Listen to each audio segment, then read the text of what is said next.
Olá, tudo bem? Nós estamos lendo a Bíblia em ordem cronológica. Hoje é mais um dia que vamos concluir o capítulo 8. Esse capítulo, ele tem muito a nos ensinar. Nós estamos vendo tudo que Jesus, toda a conversa que Jesus teve com aqueles religiosos. Jesus dizia que somente ele pode libertá-los, e eles diziam, mas somos filhos de Abraão, né? Você está dizendo que pode nos libertar, mas nós nunca fomos presos, escravos. Mas eles eram escravos das suas vontades, escravos dos títulos, da posição. Eles eram escravos do pecado. E Jesus é o único que pode verdadeiramente nos libertar dessa escravidão, porque ele morreu pagando essa dívida por nós. E vamos dar continuidade a esse texto, a tudo que Jesus aqui falou, e vamos dar continuidade. Jesus havia os acusado que eles tinham por pai não a Deus, mas o diabo, porque eles queriam fazer a vontade dele. Quer dizer, quando eu realizo a vontade da minha carne, ela então realiza os desejos do próprio diabo. Bom, eles não criam em Jesus, não aceitavam a verdade e a palavra de Jesus não entrava nele. E se não entra, não produz resultado. Se você tem gostado de todo o conteúdo que nós temos feito, dê o seu gosto, partilhe com outras pessoas, para que elas tenham a mesma oportunidade de ler a Bíblia com a gente, tá bom? Vamos pedir a direção? Meu Deus, nós estamos aqui convictos de que o Senhor fale conosco através da Tua palavra. Não nos deixe cair no laço, como esses religiosos caíram, de não perceber que estavam diante da solução, da libertação, mas eles não conseguiam enxergar dessa forma. Que nós venhamos estar cada dia mais na Tua total e completa dependência. Que assim seja. Então, Evangelho de João, capítulo 8, 46. Quem dentre vós me convence de pecado? E se vos digo a verdade, por que não me credes? Então, o Senhor Jesus lançava na cara deles o pecado que eles cometiam. Agora Jesus fala, então, alguns de vocês, digam aonde eu estou pecando, ou aonde eu estou errado, né? No 47, quem é de Deus, escuta as palavras de Deus. Por isso vós não as escutais, porque não sois de Deus. É simples, né? Bem simples de entender. Por que há pessoas que elas não querem ouvir a palavra de Deus? Porque a palavra de Deus incomoda. E a palavra de Deus, como um espelho, termina por mostrar aonde nós estamos falhando. E quando a pessoa não quer, né, consertar os erros, então ela usa maquilhagem. A maquilhagem esconde as imperfeições, não é? No 48, responderam, pois, os judeus e disseram-lhe, não dizemos nós bem que é samaritano e que tens demônio? Jesus respondeu, eu não tenho demônio, antes honro a meu Pai, e vós me desonrais. Então veja que uma vida de mentira, uma vida de pecados, de prostituição, de vícios, ela desonra a Deus. Era o que aqueles homens estavam fazendo diante de Jesus, mas desonrando a Deus. No 50, eu, porém, não busco a minha glória. Há quem a busque e julgue. O comentário diz assim, eu não busco a minha glória. O Senhor Jesus falou isso porque valorizava a aprovação divina e a glória que vinha dele, mas não a glória e a aprovação vinda do mundo. Afinal, ele sabia que a aparência de religiosidade vivida pela maioria das pessoas visava atrair honra humana. Entendemos com isso que não há afinidade entre o mundo e Deus. Isso quer dizer que quem deseja agradar ao mundo e receber louvor dele terá que desagradar ao Altíssimo. Por outro lado, quem quiser satisfazer a Deus terá que desprezar o mundo. Em algum momento, todos precisarão decidir a quem honrar. Aqueles que priorizarem o Senhor, embora se tornem os mais rejeitados pelos ímpios, serão os mais amados por Deus. Lá nas cartas do próprio apóstolo João, você vê ele falando assim, que a amizade do mundo é a inimizade contra Deus. Então, quando eu sou amigo do mundo, quer dizer, eu sou amigo dos prazeres, eu sou amigo da satisfação pessoal, eu estou sendo inimigo de Deus. Quantas pessoas hoje, ela diz, mas eu fiz, eu orei, eu falei, eu orientei, quer dizer, já deixou de ser Deus, roubando a glória que pertence a Deus. Então, nós nunca podemos roubar algo que pertence a Deus. 51. Em verdade vos digo que, se alguém guardar a minha palavra, nunca verá a morte. Disseram-lhe, pois, os judeus: agora conhecemos que tens demônios. Morreu Abraão e os profetas, e tu dizes: se alguém guardar a minha palavra, nunca provará a morte? Claro que eles não iriam crer em Jesus, até porque a palavra de Deus não entrava. Então, se não entra, não produz fé. Então, eles não tinham fé em Jesus. Eles duvidavam de Jesus. 53. És tu maior do que o nosso pai Abraão, que morreu? E também os profetas morreram? Quem te fazes tu ser? Quer dizer, no fundo, quando eles fizeram essa pergunta, eles sabiam quem se tratava a respeito de Jesus. Eles não queriam era aceitar isso. Aí ele diz no 54, Jesus respondeu: se eu me glorifico a mim mesmo, a minha glória não é nada. Quem me glorifica é meu Pai, o qual dizeis que é vosso Pai. O apóstolo Paulo diz, para nós mostrarmos nossa fé com as obras. Eles tinham obras, mas não tinham a fé. Eles faziam muitas tradições religiosas, mas já não provinha da fé, provinha da tradição. E Jesus, então, diferente deles, glorificava o Pai, porque as obras dele mostravam de quem ele havia vindo. 55. E vós não o conheceis, mas eu conheço. E se disser que o não conheço, serei mentiroso com vós, mas conheço e guardo a sua palavra. Por isso que todo o que ouve, pratica a palavra de Deus, esse conheceu a Deus, de fato e de verdade. Essa pessoa deixa de ser carnal para ser espiritual. A pessoa que não consegue obedecer a Deus é porque falta nela um novo nascimento, nascer com a natureza divina. No 56, Abraão, vosso pai, exultou por ver o meu dia e viu e alegrou-se. O comentário diz como Abraão viu o dia do Senhor e se alegrou.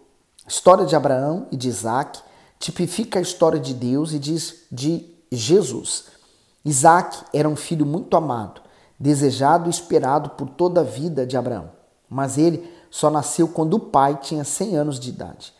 A partir deles dois, o Eterno não somente começaria uma nação, como também revelaria seu plano de salvação à humanidade. Para provar a fé e o amor de Abraão, o Altíssimo pediu Isaac em sacrifício, exatamente como ele próprio faria com o seu filho. Assim, os 3 dias de caminhada de Abraão e Isaac correspondem aos dias da crucificação, morte e ressurreição de Jesus. Isaac carregou nas costas a lenha do sacrifício. Está em Gênesis 22, 6. E Jesus carregou o madeiro da sua cruz. O destino de ambos era um lugar alto, um monte, um altar natural. A resposta de Abraão a Isaac foi a maior profecia das Escrituras. Deus proverá para si o cordeiro para o holocausto, meu filho. Gênesis 22, 8. Essas palavras se referiam não apenas ao cordeiro que tomaria o lugar de Isaac, mas também ao Cordeiro Santo que tomaria o lugar de toda a humanidade.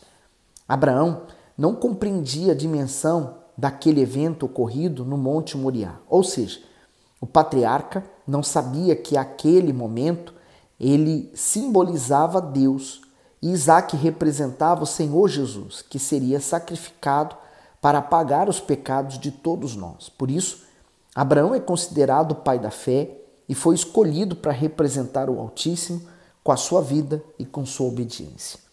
Sabe aquelas pessoas vestidas de orgulho? Elas pensam que sabem das coisas, mas encontram alguém que sabe mais do que elas. Então assim era o Senhor Jesus. O Senhor Jesus sabia de tudo e eles queriam se fazer mais sábios do que o Senhor Jesus. E se davam mal porque eles não compreendiam o que Jesus falava, não queriam compreender também. E o Senhor Jesus aqui expôs uma realidade, um fato do que aconteceu a Abraão, que realmente era o pai deles por descendência, quer dizer, por sangue, mas não era o pai da fé deles. No 57, disseram-lhe, pois, os judeus: ainda não tens 50 anos e viste Abraão? Disse-lhe Jesus: em verdade vos digo que antes que Abraão existisse, eu sou. E aqui está uma das grandes revelações de Jesus àqueles homens. Jesus se revelou a eles sendo o Messias, sendo o Deus encarnado. Olha a reação deles no 59. Então pegaram em pedras para lhe atirarem, mas Jesus ocultou-se e, saindo do templo, passando pelo meio deles, e assim se retirou. Se eles realmente fossem de Deus naquela hora, eles não pegariam em pedras para atacar Jesus, mas eles cairiam de joelhos e adoravam a ele. Mas olha só o mal que a religião faz, né? A religiosidade, ela causa um bloqueio total, uma cegueira espiritual completa na pessoa que ela está diante de Deus, da palavra de Deus, mas não reconhece como Deus. Agora, o capítulo 9 de João. E passando, Jesus viu um homem cego de nascença. Comentário: o cura do cego de nascença mostrou vários sinais de que Jesus era o Messias. O primeiro sinal identificava como aquele que veio tirar as trevas e dar a luz ao mundo. O segundo indicava que a forma como a cura se efetuou se assemelhava à criação do ser humano, isto é, com o barro manipulado por Deus. O terceiro mostrava que a visão daquele cego precisava ser criada, uma vez que não existia. Então, nós estamos diante de um milagre extraordinário, como se Deus estivesse criando novamente o ser humano, como o bispo aqui descreveu no comentário. No 2, e os discípulos lhe perguntaram dizendo: Rabi, quem pecou, este ou seus pais, para que nascesse cego? E aqui está uma tendência natural do ser humano, ele associar uma dificuldade ou uma doença, um problema com o pecado, né? E uma coisa não tem nada a ver com a outra. Primeiro porque a pergunta aqui é bem complicada, né? Quem pecou, este ou seus pais, para que nascesse cego? Quer dizer, ele nem havia nascido e já havia pecado. E os pais pecaram, por isso que ele nasceu cego. Então, a pergunta deles não tinha um sentido, mas é importante nós entendermos que nenhuma doença ela tem como consequência o pecado. Bom, entre aspas não, porque o pecado, como a consequência do pecado é a morte, ela traz doenças, né, que levam o ser humano a morrer. O ser humano não vai viver eternamente, o ser humano não vive eterno. Então, a nossa vida na Terra é muito curta, é rápida, né, é um piscar de olhos. Então, você já conseguiu imaginar se o ser humano fosse eterno na Terra, do jeito que as coisas andam, as pessoas são? Imagine se as pessoas fossem eternas. Quem iria aguentar viver, né? Então, eles perguntaram isso. No 3, Jesus respondeu: nem ele pecou, nem seus pais, mas foi assim para que se manifestem nele as obras de Deus. O comentário diz: para que o ser humano está sempre em busca de culpados para o sofrimento. Com os discípulos não foi diferente, uma vez que eles não perderam a oportunidade de tentar descobrir o motivo do sofrimento do cego. Muitas pessoas culpam o Senhor por doenças, tragédias, nascimento de crianças com problemas congênitos, infortúnios, por exemplo, mas enquanto fazem isso, perdem a chance de usar a fé para verem a manifestação do poder de Deus em sua vida. Com isso, deixam de aprender lições e de crescer pessoal e espiritualmente. Por essa razão, o Mestre ensinou que os discípulos não deveriam estar presos a porquês, e sim ao para que se manifestem nele as obras de Deus. E venhamos e convenhamos, aqui estava sendo construído o testemunho daquele cego de nascença, porque quem, humanamente falando hoje, nasceu cego e restaurou a sua visão, né? Eu sei que a tecnologia, a ciência, a medicina avança dia após dia, mas isso é um caso raro de ter acontecido, foi o milagre que Jesus fez. No 4, convém que eu faça as obras daquele que me enviou enquanto é dia. A noite vem quando ninguém pode trabalhar. Então, aqui ele se refere justamente ao dia. Nós estamos vivendo num período da humanidade em que eu posso ser cristão. Eu posso congregar numa igreja, eu posso falar de Jesus nas ruas. Há países que já não podem. né? Você não pode falar dele, não pode evangelizar, não pode dar um folheto, não pode nada disso. Mas pode-se ter uma igreja. Mas ainda você pode carregar uma Bíblia, você pode ser cristão. Há de chegar um dia, não está muito longe de acontecer isso, em que ser cristão vai ser taxado como criminoso. Falar de Jesus será um pecado para a humanidade. Então, esse dia se chama noite. Nós ainda vivemos, vamos dizer o seguinte, já não temos mais o dia. Estamos vivendo a tarde, no finalzinho, já perto da noite. Porque dia após dia, o cerco vai se fechando cada vez mais. Ser cristão nos dias de hoje está cada vez mais difícil. Então, por isso, tem muitas pessoas que preferem negar Jesus do que aceitar Jesus. E ele diz no 5, enquanto estou no mundo, sou a luz do mundo. Então, aqueles que possuem o Espírito Santo, eles se tornam luz no mundo. E a luz, naturalmente, incomoda as trevas. Quem é das trevas não aceita a luz. Então, ele quer fazer de tudo para apagar a luz daquele que está ali iluminando. Dá para entender o porquê das perseguições, do porquê de tantas leis, da politicagem que está por trás desse mundo tentando apagar a luz do cristão, né? Cuidado, mantenha-se sendo luz em meio às trevas. 6. Tendo dito isto, cuspiu na terra e com a saliva fez lodo e untou com o lodo os olhos do cego. O comentário do versículo 6, lodo, o Senhor Jesus poderia ter curado o cego sem usar o lodo. Em episódios anteriores, ele curou 2 cegos tocando simplesmente em seus olhos.